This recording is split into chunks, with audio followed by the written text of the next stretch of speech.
Now, a national cybersecurity movement aims to educate Filipinos against cyber fraud. Now, Scamwatch Pilipinas has recently launched the Philippine Anti-Scam Model as well as the 1326 Anti-Scam Hotline.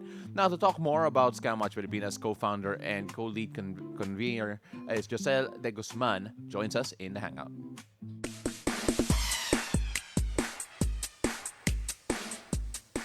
Hey, Jocel, good morning, and it's a beautiful day. Well, good morning. Thank you for having Scamwatch here. Hopefully, you can share something that your audience can really learn about and protect themselves against scam. 100%. Yeah. I had a chance to listen to one of your talks. That's the reason why we had a chance to connect. And I think what struck me the most from that is the fact that yung mga online scams are they're just getting more clever. They're just getting more believable and real. Yeah. At sobrang daming nasa scam ngayon, no matter how much we tell, especially yung mga senior citizens natin, na hey, this is not real. Watch out, don't believe it. When we talk about yung advocacy ninyo, can you tell us a bit more about yung Philippine Anti-Scam Model? Oh, well, yeah. Well, yung Philippine Anti-Scam Model, when we started this in 2023, we noticed that a lot of companies are educating. There's no problem with that. Even the government describing what are the different types of scam.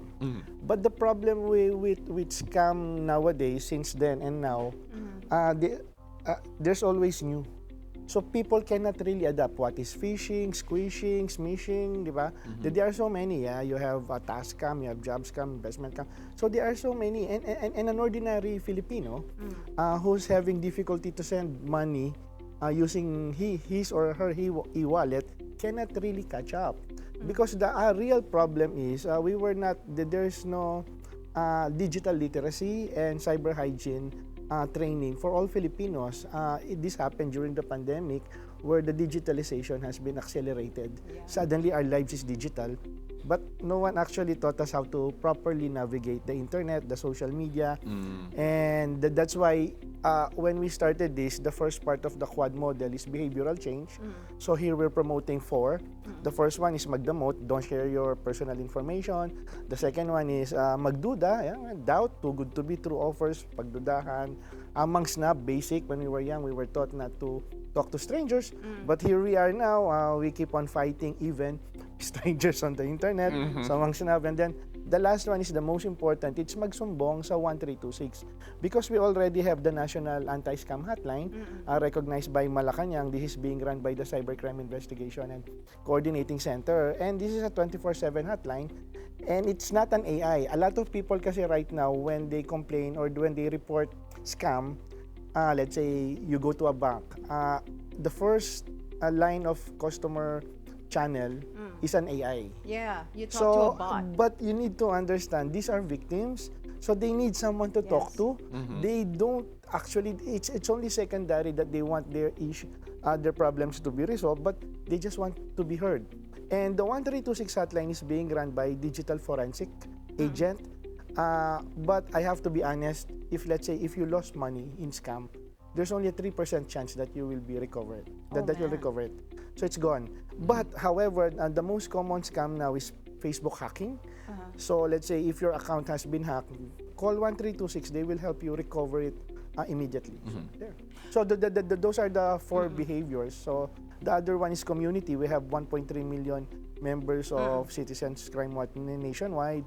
We also have other communities of our brand partners, and of course the partnership with the government. The other one is of course the media and the reporting channels, because we have several. We have Who's Call private sector channel, wherein you can actually download that and your device will be protected from suspicious calls because they're also in partnership with the government. So those are the four: community, behavioral change, brand partnerships, and reporting channels. I think the challenge here talaga is spreading awareness, no? Education and awareness. Kasi ang dami talagang naloloko. And in fact, I don't think a lot of people know that there is a scam hotline. 'Di ba? So they're not really aware na pwede ka palang tumawag dito sa number na to if you get scammed and all, 'di ba? And then you've discussed yung four behaviors na yun din sa anti-scam model. Alin dun yung nakita mo na pinaka-challenging Mang-snab. Mas marami. Mang-snab, I was gonna say. Mang-snab. Kasi Oo. people, I mean, by nature, we're the social media capital of the world. Long ago, we're the tech capital of the world. So, by nature, we're really social. So, even if, let's say, we don't know the person, because of our friendly culture, we keep on entertaining. Especially right now, yung task scam. I'm sure maraming naka-receive nito in Viber. The first thing that they will say, magandang babae, magandang lalaki, with a name, nickname, and then isa lang sasabihin, hi po. Oo, di ba? Parang, wow, hi po. Hello, sasagutin mo pa eh. Pag sinagot mo ng hello yun, active yung number mo. So, patadalang kita ng maraming text scam. Right. So, ganun siya. So, a lot of people are wondering, paano nila nakuha yung numbers nila? Because, Well, there's this myth that binebenta ng telco, that's not true. There's this myth na kasi nag-sign ka. Right now, they're using AI. So, that's why you receive calls na walang sumasagot. You receive, before nung marami pang text scams, they use AI. So, let's say I'm going to use AI, generate number 09175.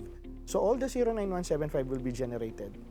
And then, they will start sending messages or calling them. If you answer, you'll be transferred to an active number. And so, then another number will basically send you messages. So it's really random, especially the IMSI catcher right now. The IMSI catcher is a device wherein it's really small. You can put it in a backpack or in a car, and they can set 1 or 2 kilometer radius, and they will send messages pretending to be telcos, digital banks, e-wallets. And then in that 1 kilometer radius, everyone, let's say if they set it all smarts, all 0918, they will receive SMS pretending to be that one with a link. Kaya minsan natatakot, di ba? Yung pinaka-popular dito yung sa telco, that your rewards will be... It will expire. Oh, yeah, will expire. Yeah. Oh. And also yung yung you just received this amount of money to check, click this link. Yes. So, click mo talaga kasi parang, okay, I received and then when you go to the websites that are in the link, it looks that's official. That's basically the phishing, because all scams here in the Philippines, regardless of investment scam, task scam, it's all phishing. So they will lead you to a link, and either that link is an imitation of your digital bank, of your e-wallet. Worse, if that link is a malware, so it's an application that can directly take over your phone. So that's why don't click the link, di ba? There are so many, but that's the most common. The most difficult aspect here is that kasi we have 3 campaigns every year. This coming Christmas, we have the 12 scams of Christmas. I love that. Every Valentine's, we have the Ang dami pala. unmatch for the dating app warning, and then we have the online bantay lakbay. But right now, you don't need season anymore, because all those scams are Happening now all year round. happening all year round Yes, now. that's so, right. Especially love scam, we are careful there, because love scam is the entry point to investment scam. Love scam. Yeah, it's when you basically If you make go to the someone fall dating in love app, with you. so especially Filipinos, for some reasons they love a fam, and most of the love scams right now are coming from a fam. We have this case wherein someone is complaining, oh, you have to talk to my mom because she doesn't believe na club scammer yung niya. Dadalhin tayo sa Amerika nito, anak, huwag kang mag-alala. And then keep on giving money until such time that they lost around 500,000. Wow. Okay, Jocel, wait. So, ang daming scams. Ang dami. Siguro yung you mentioned nga 12 days of Christmas Scams, right? scams of Christmas. Pero if you could give us siguro like a top 5 of the types of scams that actually work here in the Philippines para And yung pinakamaraming nabibiktima na kind of scam. Okay, the first one right now is the call scam. Okay. So Call scam, people will call you right now.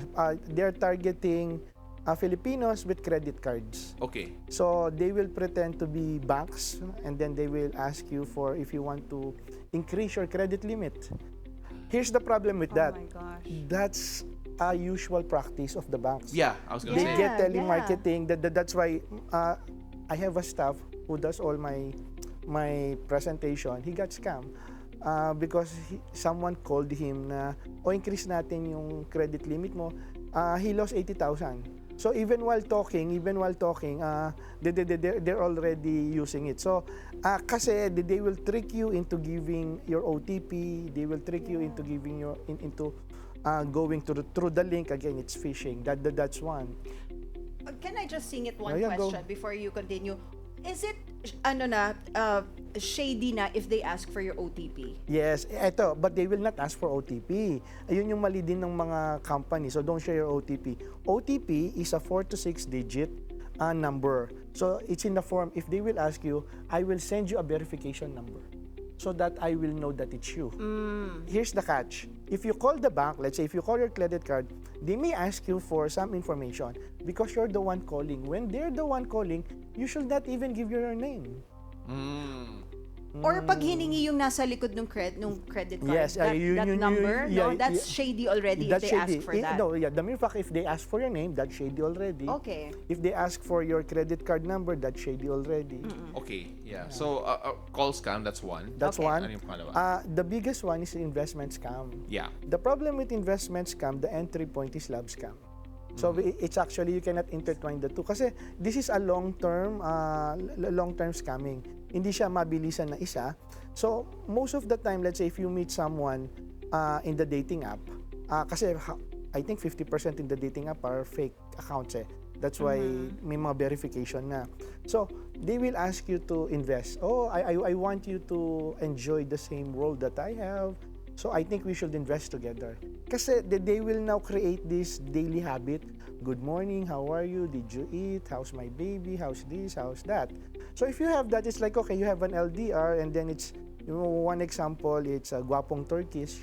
Di ba? Na, okay, so syempre may gwapo kang Turkish. And then, let's invest. Napaka-specific ng Turkish eh. Sorry, but go ahead. Kasi yun yung nahuli ng Bureau of Immigration before. And then, without them knowing, they will ask you to invest in a crypto. Okay? Tatlo lagi yan. Crypto, gold, and foreign exchange. Oh, okay. Okay. So, pag yung Oh tatlong my yun, gosh. usually it comes from a foreigner. Okay. Okay, so that's it. So investment scam. And the sad part here is malaki yan kasi to. Unlike let's say mga minimum 50,000 pataas yung nawawala. Kasi you invest eh. They're Yeah. targeting pa OFW, sinasamantala yung kalungkutan ng mga kababayan natin. Okay? Oh my gosh, okay. Okay, number 3 is task scam. Task. Okay. Task scam, I think the Philippines has been successful, and this is recognized globally, that we curb down text scams. So Yes. wala na tayong natatanggap na text scam from unknown prepaid number. Meron pa dyan konti na spoofing scam, nagpapanggap. So these scammers, they went now to Viber and Telegram. And if you have, let's say, a prepaid number, unknown number, you can actually see the name and the photo. That's an advantage. And they will say, yun kanina, they will say, hi po, and then you want to earn this much. All you need to do is create a positive review. So, since na nakakatanggap ka, from the first transaction, you will actually receive 100 pesos. Okay. And then eventually, I think hanggang 300 to 600 matatanggap mo, and they will transfer you to a chat group. And then, and then they will create a fake e-wallet that you can only see. Or you have now 25,000. However, if you want to increase this, you have to invest 5,000. And then it will be increased to 100,000. So, akala mo, tumataas, di ba? Until such time na, if you can no longer invest, let's say, money, they will even ask you to loan. Yeah. You know what, as you are describing each scam, dubious na eh. So talagang may naloloko, no? Yes. Yeah. Yes. Do we have numbers of how many Filipinos are actually being scammed? Like, And- tumataas ba? Bumababa ba? And also demographics. Ano bang mas nabibiktima? The age group? Okay. Well, in terms of that's our problem right now. We have hotline numbers. We have 1326. We have the Ego Up. We don't have the actual. Anong tawag dito? We don't have the actual real numbers. We can only have estimate. Okay. You know why? Because people who are victims of scam, they They're don't report. embarrassed. Yeah. They're embarrassed. Yeah. Kasi if you're a victim, there's a victim shaming. Ang tanga-tanga mo, ba't ka nagpa-scam, akala nila hindi kami maloloko. So people don't report anymore. And let's say if you report to a bank and that bank will shame you, this is your fault. The more people won't report anymore. But here's the catch. There are 10,000 who called in 2024 to the 1326. That's very low.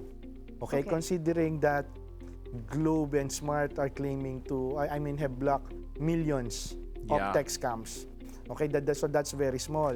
Now, we were looking for how much has been lost. So apparently, the victims, they may not report to 1326 or to any form or to the PNP directly, but they report to their banks. Kasi the first thing that you'll do, nawalan ako ng pera. Now, the Bangko Sentral of the Pilipinas has been recording this. So yung nawala in 2024, I think nasa 4 to 5 billion pesos. Wow. Oh, man. Kasi your digital economy is nasa 2 trillion na eh. So, but that's not yet the real picture pa. Yeah. So, Underreported yeah, pa rin. and as for the demographics, the victims are actually Gen X. Makaramihan Gen X. Particularly The for love older, scam. Particularly for love scam, ang target 45 pataas, widowed, widower, malalaki na yung mga anak, mag-isa na lang sa bahay. Nalulungkot That's for sila, love scam. yeah. For the task scam naman, yung demographics niya ay nasa around, sabi mo ng class lower C and D na gustong kumita ng extra. So iba-iba yung reason. So that's why when I gave a talk to the retirees and I explained the contra scam attitude, tinuturo ko yan dati. See? So it's really part of us. But the new generation kasi we can no longer live without our phones. That's right. Yeah. Diba? So, Parang even if you're an introvert right now, you can have lots of friends. yeah, it's like you're more accessible to Yeah. scammers in Yes. general. Yeah. Okay, so you mentioned it a while ago. So we had the Scam Hotline 1326.